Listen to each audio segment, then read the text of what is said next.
Hey guys, Professor Bill, Comic Book University, and Avengers No Surrender, issue number 9 of 10, the penultimate issue. Now, there's a lot of really cool stuff that happens in here. Vision doesn't actually die yet.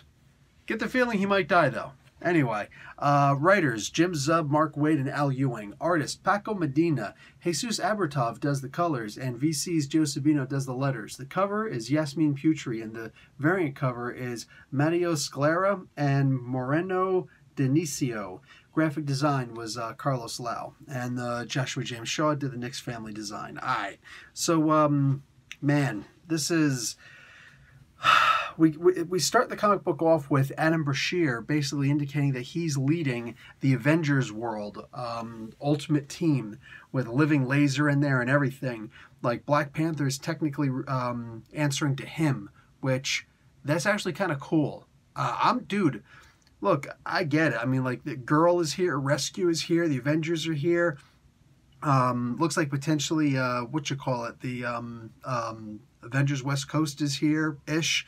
Anyway, there's a lot of really cool possibilities here if Avengers World gets started and Adam Brashear is in charge of it. I really hope this isn't just a whisper or a hint. I hope it's something to actually gauge our excitement, in which case, color me excited. Please let something like this happen. I would love to see another Avengers World. Just saying.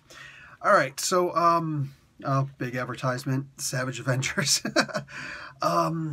Euphoria, the planet. She basically goes and starts asking everybody what they want. And there's the metaphor here. First off, finding out what everybody really wants is kind of cool. I think that the thing with Rocket was lost big time because it just, like, you, who is the saddest one here? Oh, well, you know, I'd really like it if just for once, one thing in my life actually went right. Oh, hey, look, I forgot I stole these. Yeah, he stole the Pym particles. Go figure. We do see a giant-sized rocket in here, it was kind of cool at first. I laughed seeing it, but he didn't do anything with it.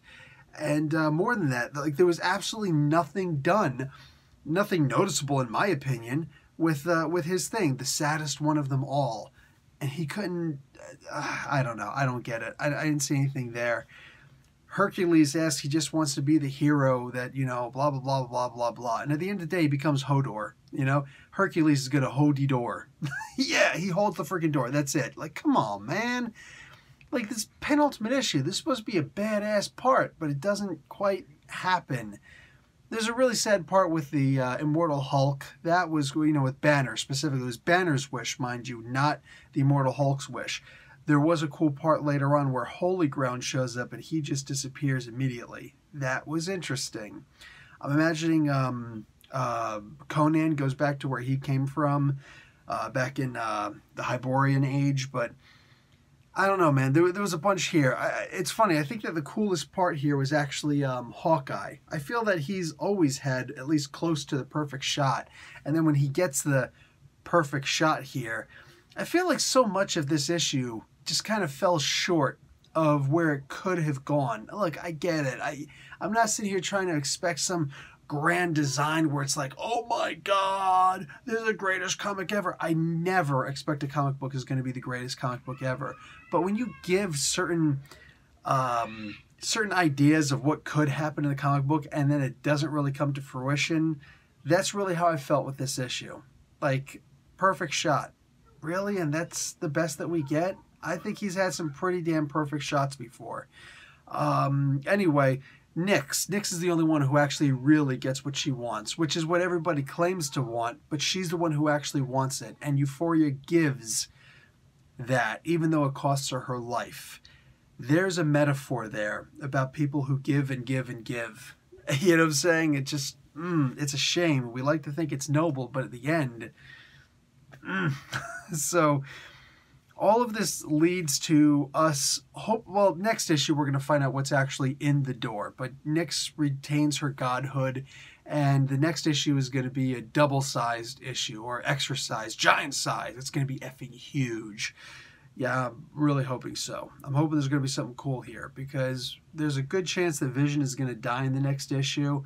Not a whole lot of people make it here. You know what I thought was actually the most interesting part was Conan. What Conan wanted in here what the Vision claims, well, he didn't really want it. I don't know a way to go around it. He didn't actually want anything. So what Conan wanted was actually really cool in relation to that, which, it's funny, it's in contradiction to Monica Rambeau. That, I thought, was actually a really sad moment. For only a panel, actually 2 panels, that was really sad. I love the way this comic book was set up. The art was definitely the winner in this comic book. The art, the panel layout, there wasn't anything exceptional. Like, you know, every so often I'll be like, oh wow, there's this one part of the comic book where it's just the panels were laid up. No, just the way that each panel led into something else. There was no mistaking which panel you were supposed to read next in this. And the sizing of the panels was interesting. You could have a big old boom here and then a little panel here, or 2 little panels right next to each other. And it helped, excuse me, it massively helped to tell the story. Because if there's a big grand thing over here and some little thing happening over here that kind of, you know, leads to such and such, and it feels like it's a small thing, but it's big enough to actually be shown, that is expressed in the size of the panels and, of course, the layout in and of itself. So huge props to the art, you know, everybody who was involved in the art here. Every single person who's involved, which, wow, not a whole lot of people. Like, what was it? Paco Medina and Jesus Abertov? That's it? I'm genuinely impressed, man. This was really good to pull off how well this comic book flowed. It was, sorry, in my opinion, it was not the writers who really did it in this issue. Because like I said, the story itself fell a little bit short of expectations. It's not a bad thing. It didn't, you know, drop. It didn't make me go, oh, this sucks. No, not at all. This is still a really good story. It's just that the main focus here was the wishes for Euphoria. And I felt that their desires rather than wishes. Whatever, it's a wishing well. I felt that they felt kind of short.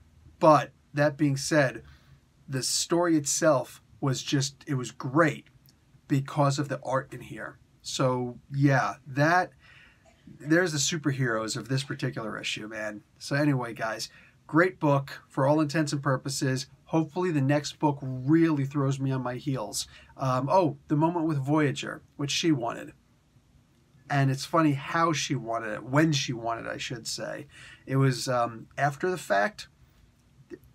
It shouldn't have been as cool as it was, but again, because of the art, really elevated that scene a whole lot. I got a little emotional, just a little bit. Anyway, guys, even though it didn't really lead to anything, but whatever. You know what? Check out the comic book. See what I mean about the art. It was really good. Really good. Professor Bill, Comic Book University. Class dismissed.